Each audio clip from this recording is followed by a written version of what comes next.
쓸데없는 걱정으로 시간을 허비하지 마라. 호프 교회의 존 밀러 목사는 이렇게 회고했다.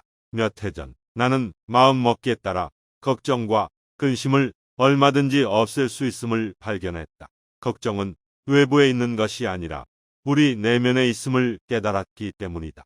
그리고 시간이 대부분의 걱정을 저절로 해결해 준다는 사실도 알았다. 실제로 우리는 일주일 전에 자신이 무엇을 걱정했는지 떠올리지 못하는 때가 종종 있다. 그래서 나는 마음속에 걱정거리가 생기더라도 적어도 일주일이 지날 때까지는 그에 대해 진지하게 생각하지 않는다. 물론 문제를 완전히 잊어버리기는 힘들지만 걱정이 내 마음을 온통 점유하지 않도록 노력한다. 그 결과는 놀라웠다. 문제의 90% 정도가 일주일 안에 자연히 해결되거나 내가 마음가짐을 바꿈에 따라 특별히 고민할 필요가 없어졌다. 최악의 상황을 각오하면 잃을 것이 없다. 어쩌면 홀가분할지도 모른다. 그리고 잃을 것이 없다는 것은 이제부터 얻는 일만 남는다는 뜻이다. 단순한 이치다. 그러나 여전히 많은 사람이 실패라는 사건에 매몰되어 분노와 좌절감에 사로잡히고 인생을 망친다. 원인은 그들이 최악의 상황을 직면하려 하지 않기 때문이다. 문제를 외면함으로써 개선할 방법을 행동으로 옮기지 못하기 때문이다.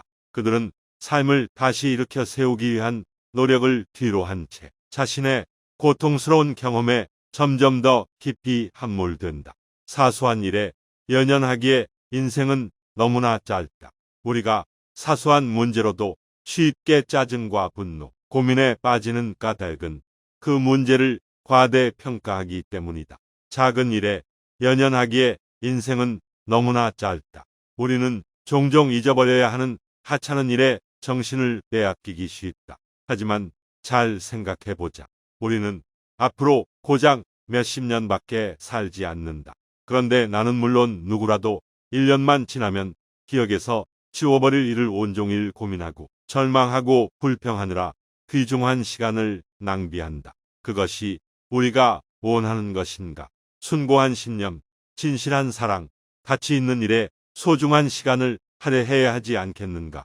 사소한 일에 연연하기에 우리 인생은 너무나도 짧다. 가장 소중히 누려야 할 삶은 지금이다. 인간 본성이 지닌 가장 비극적인 부분은 삶을 뒤로 미루는 경향이 있다는 것이다.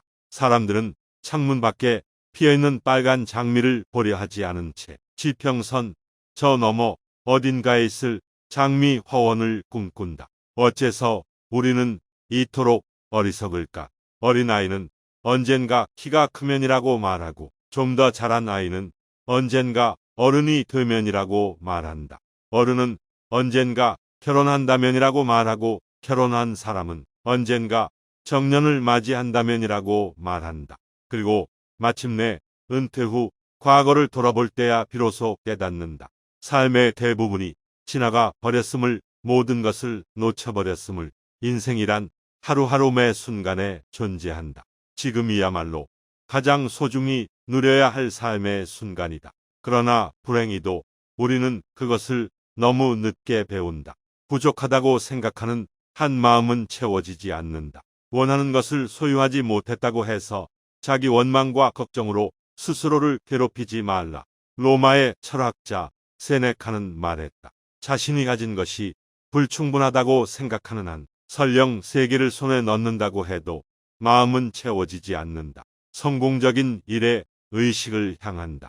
걱정으로 머릿속이 어지럽고 마음이 괴롭다면 잠시 멈춰 서서 숨을 고르고 자문해 보자는 무엇을 걱정하는가. 이를 차근차근 구체적으로 정리해보면 막연히 걱정했던 것보다 사소한 일임을 깨달을 것이다.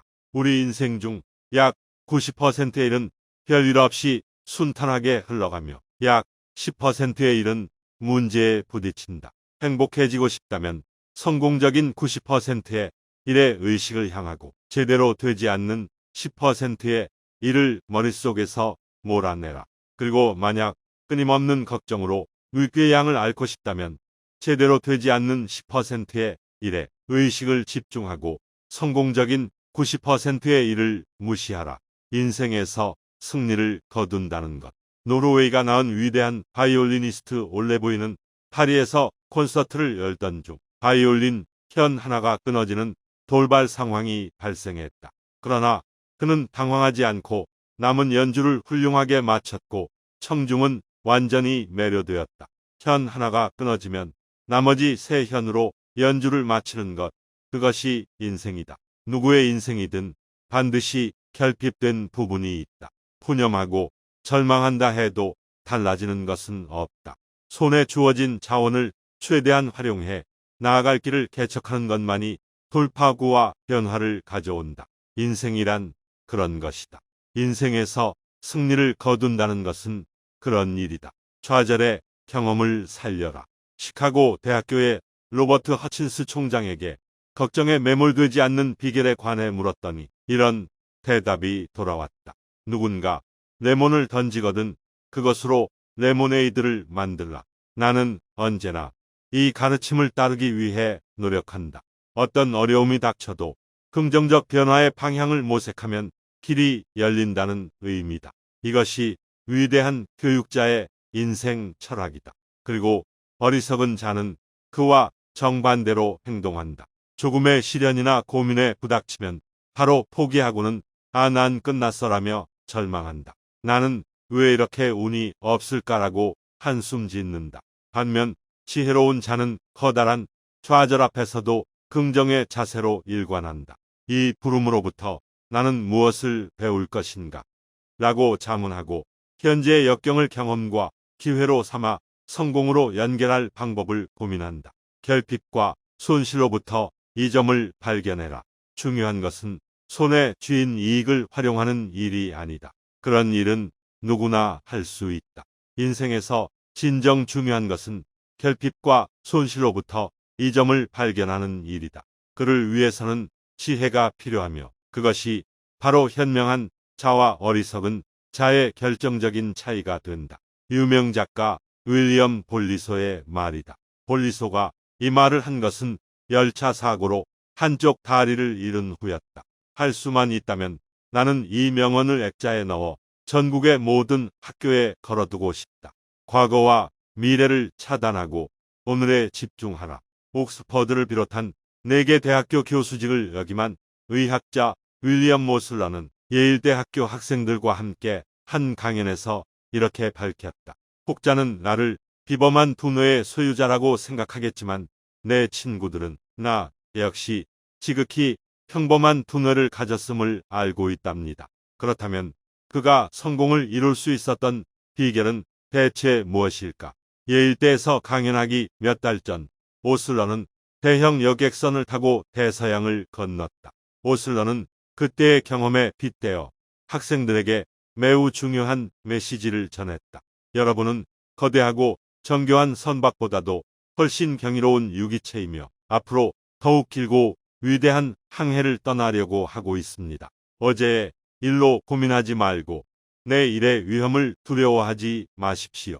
그러면 아무리 강한 사람이라도 쓰러지고 맙니다. 배의 불필요한 구역들을 철문으로 차단하며 지금 당장의 항해에 온전히 몰두하듯이 과거를 차단하고 오늘의 순간에 집중하십시오. 아직 오지 않은 내일도 차단함으로써 미래에 대한 불안감에서 벗어나십시오.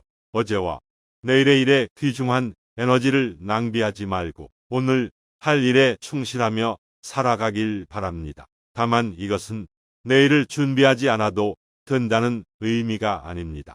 오늘 할 일에 전력을 기울이는 것이 내일을 대비하는 유일한 방법이기 때문이니까요. 오늘 닦아야 할 접시만을 떠올려라.